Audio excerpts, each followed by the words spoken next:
La ville d'Elancourt lance aujourd'hui, 8 avril, sa semaine du handicap. Plusieurs rendez-vous jusqu'à samedi, à destination notamment des plus jeunes. Bernadette Pilois, bonsoir. Bonsoir. Vous étiez ce matin à l'école maternelle de la Ville-Dieu à Elancourt avec Dakota. C'est votre chien guide qui vous accompagne d'ailleurs sur ce plateau puisque vous êtes malvoyante. Comment s'est passé l'échange avec les enfants ce matin? Alors, comme d'habitude, j'ai été très bien reçue.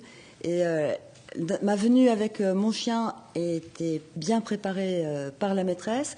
Je suis venue avec un certain nombre de jeux tactiles pour des activités avec les enfants, avec ma poupée fétiche et son chien guide. On n'aperçoit pas encore à l'écran, mais ça ne va pas tarder. Et voilà. Une fois de plus, j'ai pu constater à quel point les enfants sont de merveilleux acteurs de la rencontre avec des personnes handicapées.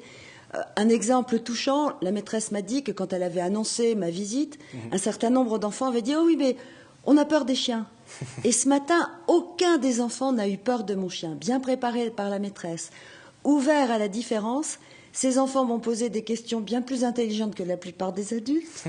Et à chaque fois, si nous souhaitons, à la demande de la mairie d'Elancourt, aller à la rencontre de ce jeune public, c'est pour qu'ensuite ces enfants soient nos ambassadeurs, qu'ils parlent de nous personnes handicapées, à leurs parents.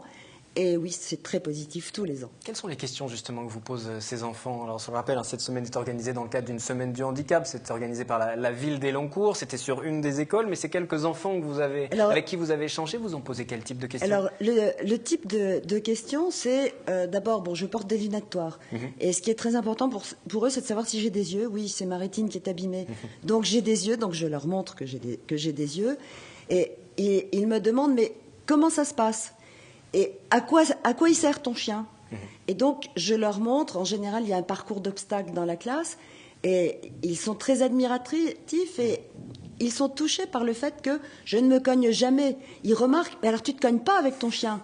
Bon, et je leur montre que Dakota sait me trouver un siège. Ah, c'est ça que ton chien sait faire? Puis alors, c'est toujours les mêmes questions, mais ça, c'est les mêmes que les adultes. Comment tu fais pour t'habiller? Comment tu fais pour te laver? Comment tu fais pour manger? Toujours les mêmes questions qui reviennent et vous répétez inlassablement les mêmes réponses parce que ça fait aussi partie de votre travail. Je rappelle que vous êtes secrétaire de l'Association nationale des maîtres chiens et guides d'aveugles. Donc, vous travaillez aussi à cette sensibilisation permanente, aussi bien des enfants que des adultes, parce que ce sont les adultes qui sont aussi touchés via les enfants. Alors, on essaye de parler aux enfants qui sont plus ouverts que beaucoup d'adultes, parce qu'une loi nous autorise à aller partout avec notre chien guide. Et malheureusement, ce n'est pas encore le cas. On vient de faire une grande enquête. On a remis ce matin une pétition avec 31 000 signatures à Madame Carlotti, la ministre chargée du handicap, parce que la loi n'est pas encore bien connue. Et dans cette enquête, on a pu constater qu'en moyenne, un maître de chien guide essuie un refus par semaine. Et c'est beaucoup parce que c'est toujours pour nous une souffrance et nous renvoyer à notre handicap, de nous dire, nous, vous rentrez pas, vous avez un chien, vous rentrez pas. Alors que depuis 2005, cette loi existe, les chiens guides d'aveugles, qui sont donc vos yeux au quotidien, peuvent circuler librement partout avec vous, dans tous les lieux publics, dans les centres commerciaux, les transports, les taxis. Les écoles. Les écoles également, puisque vous y étiez d'ailleurs ce matin. Concrètement, quel risque légalement pour les personnes qui s'opposent, qui vous refusent l'accès à un taxi, par exemple? C'est quand même 150 € d'amende la première fois, 450 € en cas de refus, mais dans le cadre de mon association, je suis chargée de régler ces problèmes de refus. Et c'est pour ça qu'on fait cette grande campagne de sensibilisation partout et qu'on répond toujours aux demandes comme celle de la mairie d'Elancourt. C'est que si les gens savaient qu'il y a une exception pour les chiens guides, il n'y aurait plus de problème. Moi, ce que je souhaite, ce que mon association souhaite, c'est pas le conflit, c'est pas l'amende, c'est simplement que cette exception soit connue et que nous puissions aller librement comme tout le monde avec notre chien guide. Notre chien, ce sont nos yeux. On ne met pas nos yeux à la porte. Il y avait une petite difficulté supplémentaire aussi pour ces chiens qui vous accompagnent. Ce sont ceux qui sont en formation, les plus jeunes chiens à qui on apprend, eux n'ont pas les mêmes droits. Et c'est ce que vous demandez aussi avec votre association. C'est pour ça qu'on demande ça, parce que l'accès libre du chien est lié à notre carte d'invalidité. Donc le chien guide, c'est le chien qui accompagne une personne qui a une carte d'invalidité. Mais pour que nos chiens sachent aller partout, il faut qu'au cours de leur éducation, pendant qu'ils sont dans une famille d'accueil, sur Saint-Quentin-en-Yvelines, il y a plusieurs familles d'accueil bénévoles avec un dévouement extraordinaire qui préparent nos chiens à leur travail. Les éducateurs des écoles de chiens guides, plus ils pourront aller partout avec nos futurs chiens, plus l'éducation de nos chiens sera bien faite. Donc on demande l'extension du statut du chien guide aux chiens en éducation. Nous sommes en pleine semaine du handicap sur la ville d'Élancourt. Vous êtes intervenu ce matin dans une des écoles. Il y aura d'autres échanges de programmés vendredi matin. Voilà. Ça va également se passer, mais avec des plus grands. Là. Avec des plus grands, dans une école primaire. Et vous en attendez quoi?